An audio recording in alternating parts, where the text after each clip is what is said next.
Bonjour à toutes et à tous, vous écoutez Cinécast. Salut Thibaut. Salut Guillaume. Cinécast, c'est le podcast qui chaque semaine vous recommande des films à voir au cinéma, en streaming ou VOD. Aujourd'hui, on vous parle d'un film qui sort en Belgique, ici chez nous, le 15 janvier. Ça sort par contre en France le 26 février 2025, donc c'est encore une avant-première pour la Belgique. Tu sais que Film... j'avais même pas remarqué que ça sortait si tard en France, tiens. Ben voilà, on fait le travail, on vous donne la date de sortie française, c'est dans un bon mois, il va falloir patienter un petit peu pour ce film de Jesse Eisenberg. Monsieur Mark Zuckerberg, dans The Social Network, ça va jamais le quitter ce rôle, malheureusement, pour Non. Jesse. Faut dire qu'il a la tête qui va avec.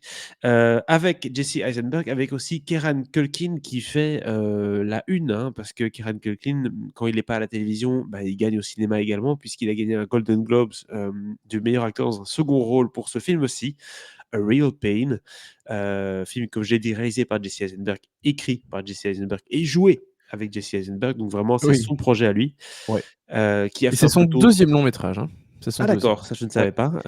Ouais. Il avait fait When You Finish Saving the World il y a 2 ans, qui était passé à la semaine de la critique à Cannes, Tout à qui fait. n'est jamais sorti dans les salles, ni en France ni en Belgique d'ailleurs, je pense. Mais voilà, ici, A Real Pain, c'est son deuxième long métrage et ça sort bien. Ça sort bien et c'est vrai que c'est un homme de festival, notre ami Jesse Eisenberg. J'ai vu qu'il a gagné pas mal de prix, meilleur scénario, et cetera à Sundance, donc Mmh. voilà, clairement ce film-ci, fait parler de lui depuis un petit bout de temps.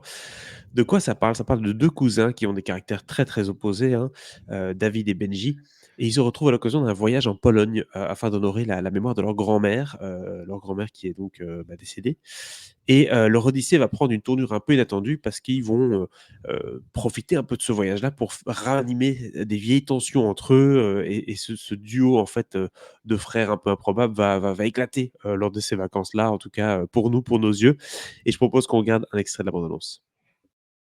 Hey, Benji, I just got to the airport. I really hope you left already. Oh, God, you made it. What's up, cuz? I got some good shit from when we land. Wait, you're not like taking weed into Poland, are you? Oh, yeah. Benji? They don't give a shit about that stuff. Man. I think they very much do give a shit about Oh, that. yeah. We get high in backseats of cars. Davers and I are cousins. We used to be joined at the hip. Our grandma was from here, so Dave arranged for us to join this geriatric Polish tour with you fine people. That's the way we get by. Voilà, donc on a un extrait de bande-annonce avec un rythme effréné de Jesse Eisenberg. On pensait que c'était uniquement Aaron Sorkin et David Fincher qui lui faisaient parler comme ça, mais en fait non, il parle tout le temps comme ça dans ses films. Jesse Eisenberg à du 300 à l'heure, et on voit déjà un peu la dynamique qui peut s'installer entre ces deux frères-là, qui vont forcément... C'est 2 cousins. Ces deux cousins, pardon, Oui. et qui vont en Pologne. Bon, on se doute bien pourquoi ils vont en Pologne, Thibaut. Je suppose qu'ils vont visiter un certain camp. Et Pas celui-là, mais oui. un certain camp, voilà. J'ai pas dit lequel.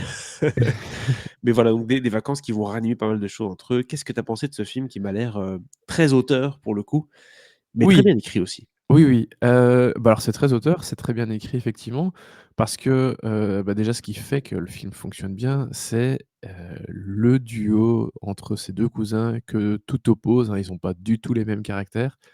D'ailleurs, le personnage incarné par, Kieran Culkin, son personnage ressemble un petit peu, selon, certains aspects, à son personnage dans Succession. Donc voilà, il fait un petit peu, le petit nerveux et tout, qui parfois, te fait des mental breakdown, pour pas grand chose, qui peut passer un peu du tout au tout de assez vite, tu vois? Et Oui. l'autre, non, sa personnalité est pas du tout comme ça. Il a sa petite vie bien rangée, et donc ils décident d'aller rendre hommage à leur grand-mère en faisant ce voyage, plutôt éducatif, hein. Le but est d'aller visiter des lieux emblématiques, ou en tout cas importants, de l'Holocauste, et donc c'est un voyage de groupe, et eux vont quitter le groupe un peu plus tôt avant la fin du voyage pour aller se rendre dans la maison où a vécu leur grand-mère. Voilà, donc ça, c'est un peu vraiment le gros de l'histoire. Sauf Mais il y que, a un truc qui me fait rire, moi, déjà, dans ce pitch-là et ce concept-là, c'est que c'est un voyage de groupe ouais. censé être pour un truc un peu plus sérieux, et puis il y a le côté un peu voyager, selfie, on voit dans la bande-annonce. C'est un peu bizarre de se rappeler de la guerre comme ça. Tu vois, c'est d'habitude, Mmh. quand on pense à des voyages à Auschwitz ou d'autres camps, on pense à des choses vachement plus sérieuses, vachement plus sombres, et là, on a une comédie, on va fumer un joint et tout, on prend un train en première classe. C'est un peu bizarre d'imaginer prendre un train en première classe pour aller voir un camp, quoi. Il y Mais a Oui, Décalage. il y a pas mal de choses assez décalées en fait où effectivement au niveau de la tonalité du ton du film, ça correspond pas forcément, au sujet parce qu'effectivement c'est évidemment très grave, triste et cetera, tout ce que tu veux. Et ça fait un peu Heu film de road trip en même temps, quoi. C'est ça qui est marrant. et il y a complètement ça, ce côté, road trip, ce côté avec tous les bons et les mauvais côtés, du road trip, hein, le côté film de bande, film de vacances, tu sais, où tu as des enfants en camp de vacances qui vont faire leurs bêtises et tout. Il y a un peu tout ça, sauf qu'ici ce sont des jeunes adultes et des plus âgés aussi effectivement. Donc voilà, on a un groupe, un mix un peu bizarre avec un guide absolument génial aussi qui fait tout ce qu'il peut pour essayer de satisfaire tout le monde dans le groupe, qui va un peu s'en prendre plein la gueule par moments parce que, bah, notamment le personnage incarné par Kieran Culkin va avoir l'une ou l'autre remarque, à faire par rapport à ça. Heu, mais en fait oui et tu parlais du train. Effectivement, il y a cette scène où ils vont en train dans un camp de concentration. Sauf qu'eux sont en première classe et à nouveau, le personnage de Kieran Culkin, il va péter un câble parce que, il trouve ça très ironique, limite irrespectueux, d'avoir, tous ces juifs parce que, globalement, c'est un groupe de juifs, hein, qui vont faire ce Oui, ce on ce s'en voyage doute. sur l'Holocauste. D'avoir, tous ces juifs en première classe, peinards, sans que ça gêne personne, alors qu'ils vont, visiter un camp de concentration, quoi. Et ce qui va créer, voilà, une espèce de malaise, puis de dissension au sein du groupe. Bref, il va y avoir pas mal de péripéties liées à plein de choses et en fait, c'est ce qui rend le film aussi touchant, aussi drôle et aussi, plaisant à regarder parce que, voilà, ils font baisser la pression, en fait, c'est tout. Parce que sinon, tu aurais un enfin, je veux dire, le but, c'est pas de faire un Zone of Interest, bis, heu avec un truc, hyper sérieux, hyper premier degré. Oui, bien sûr, il y a du sérieux, il y a du premier degré, mais il y a toutes des remarques et des situations, alors qui vont être comiques, mais qui ont un fond quand même assez important et donc c'est pas juste enfin le but est pas de juste rire pour faire rire. C'est rire, mais en fait derrière il y a quand même un message, il y a quand même quelque chose que, Jesse Eisenberg essaye de nous dire. Et pareil, tu parlais de cette histoire de photo, c'est juste qu'ils sont devant un mémorial, Mmh. pour enfin en honneur aux soldats américains qui ont libéré le pays et cetera. Hem, et ils veulent faire enfin il y en a un qui veut commencer à faire un selfie et puis tout le monde suit. Il y en a d'autres qui sont mal à l'aise, il fait: «Ah mais c'est bizarre», tu vois? Ouais, Hem, on n'est pas là même pour ça, entre guillemets. même si c'est moins Mmh. bizarre, si je puis me permettre, que tous ces, guignols qui font des photos, de eux les jambes en l'air dans le mémorial de l'Holocauste à Berlin là, tu sais les gros pylônes là. D'accord. Et ça, c'est toujours très gênant, je trouve. Mais bon, Bah oui, oui, quand même, c'est pas le heu, mieux, quoi. les gens, ils ont l'impression que c'est une plaine de jeu. Mais bon, bref, là, c'est un peu moins gênant. Mais voilà, il y a plein de petits moments un peu cocasses comme ça, pour faire un peu baisser la pression, tout en appuyant quand même évidemment sur le propos, bah, de ce moment-là en question, Mmh. enfin de chaque moment en question. Et donc ça fonctionne vraiment très, très bien.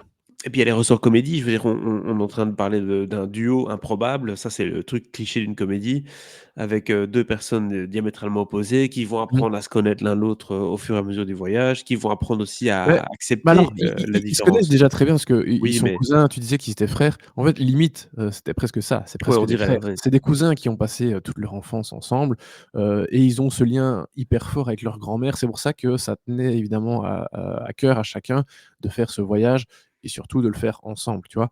Donc oui, ils se connaissent et en même temps, ils ont, pas mal de enfin tu sais que les gens que tu aimes, tu fais avec leur personnalité et il y a des choses que tu vas avoir envie de leur dire et que tu leur diras jamais, tu sais, des choses qui t'ennuient chez Oui, eux, oui, bien tu sûr. as envie de les remuer de temps en temps et que tu dis pas pendant des années et puis, bah, voilà, ici, il y a ces choses qui vont un peu exploser par Mmh. moment, dire: «Bah, enfin, vas-y, remue-toi, tu fais rien de ta vie là, ça fait, tu en es au même stade depuis longtemps, tu pas ton boulot, tu pas ceci, enfin, remue-toi», tu vois? Et donc oui, c'est cette dynamique entre les cousins, elle est vraiment géniale et ça Disons évidemment, ça tient et à l'écriture de Jesse Eisenberg, mais aussi évidemment aux prestations de Jesse Eisenberg et Kieran Culkin évidemment. Disons qu'il y en a un qui boutonne un peu trop sa chemise et l'autre qui par contre la boutonne pas assez. C'est un peu ça les 2 tempéraments, quoi. C'est un peu ça, oui. Mais je mentionnais aussi un petit peu très vite fait tout à l'heure, Will Sharp. Will Sharp qu'on Mmh. a vu notamment, dans, Emmanuel, hein, au début d'année, enfin en septembre dernier. C'est lui qui joue le guide. Il est absolument génial. Son personnage est très, très cool et il est drôle aussi, en fait, parce que tu vois qu'il est perdu un peu entre les différentes personnalités, entre son tour qui est quand même plutôt bien et qui plaît à tout le monde globalement. Mais voilà, lui, c'est un peu l'élément aussi un peu central du groupe et c'est un super personnage, vraiment très, très bien joué par Will Sharp, je tenais à le préciser. Écoute, ça m'a l'air d'être une bonne pioche, ce A Real Pain. Encore un film de janvier qui peut être pas mal, hein, comme quoi. Le mois de janvier, c'est pas toujours mais c'est vrai qu'on a beaucoup de Bah, c'est parce rattrapage que, américain. Ouais, ouais, tout à fait. beh, oui, c'est les films des cérémonies de récompense qui commencent à sortir petit à petit. Alors certains sortent plus proches, des cérémonies, comme ça ils essaient de bénéficier un peu du petit buzz, pour après les cérémonies. Je sais que Sing Sing, enfin quoique il sort peut-être encore au mois de janvier, mais voilà, globalement, ils vont tous sortir là, les quelques-uns qui restent, avant les cérémonies et beh, oui, donc c'est une très bonne pioche, Quelle note tu lui donnes à Real Pain? bah, vraiment un excellent 4 étoiles, hein. 4 J'ai étoiles, waouh! Ouais, j'ai passé vraiment un super bon moment, ça fait vraiment le taf, c'est exactement ce qu'on recherche avec ce genre de film. Oui, c'est ce qu'on recherche et puis c'est une manière aussi de donner envie peut-être de voir un film sur un sujet pareil parce que c'est vrai que souvent les films, comme tu dis, qui traitent de l'Holocauste et tout, c'est des films très, très lourds et là justement, c'est de dire: «Bah, voilà, ça va parler de ça mais pas que». Et vous allez aussi avoir un truc un peu plus, familial qui va se passer donc voilà, pourquoi pas? A Real Pain, 4 étoiles, ça commence bien l'année, hein, quand même 2025, on a des belles Ouais. surprises. N'hésitez pas à nous dire un peu dans les commentaires ce que vous avez pensé du film si vous avez eu l'occasion de le voir. Je parle d'abord aux Belges et puis aux Français puisqu'il sort chez vous en février et abonnez-vous au podcast sur la plateforme de votre choix, que ce soit YouTube, Spotify, Apple Podcasts, Deezer, on est à peu près partout. À très, très bientôt pour de nouvelles critiques. Ciao, Ciao, ciao. ciao.